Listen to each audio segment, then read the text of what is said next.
For today's movie review, I'll be reviewing Six String Samurai, a 1998 independent movie that's gained a minor cult following over years to the point that the people who made the Fallout New Vegas game actually make reference to the movie in the form of the achievement called New Vegas Samurai. And speaking of Fallout, I also feel like this movie also serves as an inspiration for the Free Dog character, since the narrator of the story in this movie sounds a lot like Free Dog. So the question is, should this movie have a bigger cult following? As for the plot of Six String Samurai, it's about this guitarist samurai dude who travels across this desert in order to reach Lost Vegas. Not Las Vegas, Lost Vegas, in order to become the new king of rock and roll. But I think a better description of the movie would be, imagine if Buckaroo Banzai from The Adventures of Buckaroo Banzai somehow ended up in a Mad Max movie, but instead of fighting against characters from the Mad Max movies, he fights against the various characters from The Warriors, and you have an idea of what this movie's like. In terms of what I liked about the movie is just really fucking weird. Because you have this guy who essentially wants to become the king of Las Vegas,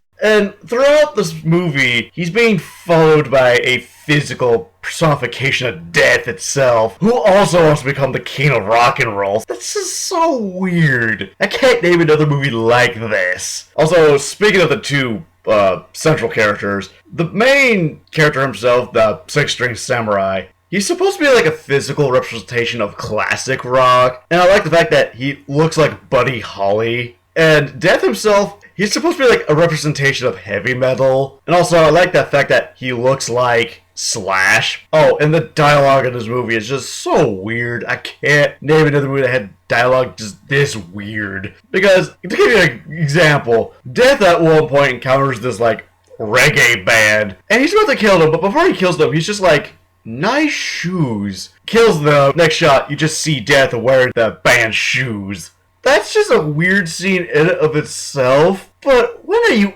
ever gonna hear a variation of Death itself say, nice shoes? Also, I like the fact that this movie, even though the plot is really non-existent, it's really not about the story. It's about the people and the places that the main character encounters. Because, again, most of these characters could be probably taken out of the movie, but we wouldn't really get a sense of what it's like to live in this wasteland. So in a sense, this movie has a lot of world building. The fight scenes are really over-the-top ridiculous like they should be. And in terms of what I disliked about the movie, as I said, it's essentially a road trip movie, but it's not one of the best ones I've seen. Because when I think of a good road trip movie, I think of The Big Fish, or Big Fish, where with that movie, here's a bunch of characters that the main character encounters, but they usually add something to the story, and they usually come back in some way. This here, it's basically, okay, we're at location such and such, we encounter character such and such, and they don't add nothing to the plot. That's about it. And I really don't like the voice of the main character, because it just sounds like a bad Clint Eastwood impression. Because on one hand, I get that this character is supposed to be like a parody of the Man with No Name from the Man with No Name trilogy, but again, it just sounds like a bad Clint Eastwood impression. Oh yeah, I also forgot to mention that the main character is accompanied by a little kid. Let me tell you why. He's annoying as all hell. Because he doesn't really talk throughout most of the movie. I mean, when he's talking, that's one thing, but he's just quiet throughout the whole movie, and doesn't really talk, he just screams most of the time, and it gets really annoying.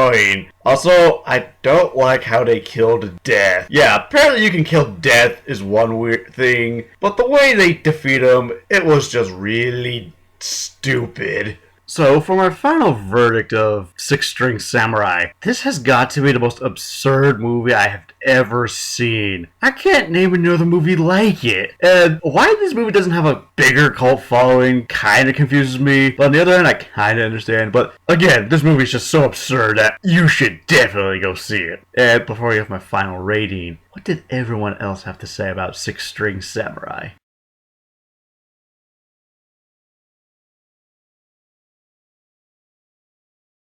It looks like the movie got alright reviews. So, for my final rating of Six String Samurai, I give it 3.5 out of 5. So, what's your favorite post-apocalyptic movie? And see you later.